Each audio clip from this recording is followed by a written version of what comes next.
இன்றைக்கி என்னென்னா நம்ம பட்டை அந்த கருணை பட்டை ஒன்று வாங்கியிருந்தோம்ல, 2 வாங்கியிருந்தோம். ஒன்று வந்து கூட்டுக்குள்ளே போயிடுச்சு. இது நல்லா பறக்கும்.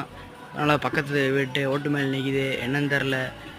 ஆனால் அதோட ஜோடி இன்னொன்று இருக்குது. அது பிடிச்சிருந்தோம்னா அது வரும். இன்னும் பார்ப்போம். வீடியோ எடுக்கண்டு கிட்ட அந்த ஜோடியை பிடிக்க வந்தே அதுக்குள்ளே கிட்ட வந்துடுச்சு. ஆனால் அதை இப்போ இல்லைன்னே ட்ரெயின் பண்ணால் தான் கரெக்டாக இருக்கும். நல்ல ஒரு லைனேஜ் புறா, ரிசல்ட் எடுப்புறா. இந்த மாதிரி புறாலாம் உங்களுக்கு வேணும்னா கமெண்ட் பண்ணுங்கள். இப்போ வந்து அர்ஜென்ட் சேலில் இருக்குது. இதோட ஐசைன் காமிக்க பாருங்க. இங்கே வருங்க, வரவே மாட்டேங்கி. அதோட இன்னொன்று இருக்கும், அதோட செட்டு பட்டா, அதை வச்சா வரும். இப்போ நம்ம பிடிக்கிறதுனால வர மாட்டேங்கி. இங்கே வருங்க, இதே அதோட செட்டோட ஏதாவது வச்சோம்னு வச்சுக்கோங்க, அப்படியே அந்த வாட்டில் வந்து இறங்கிட மாட்டேன். அவ்வளோ.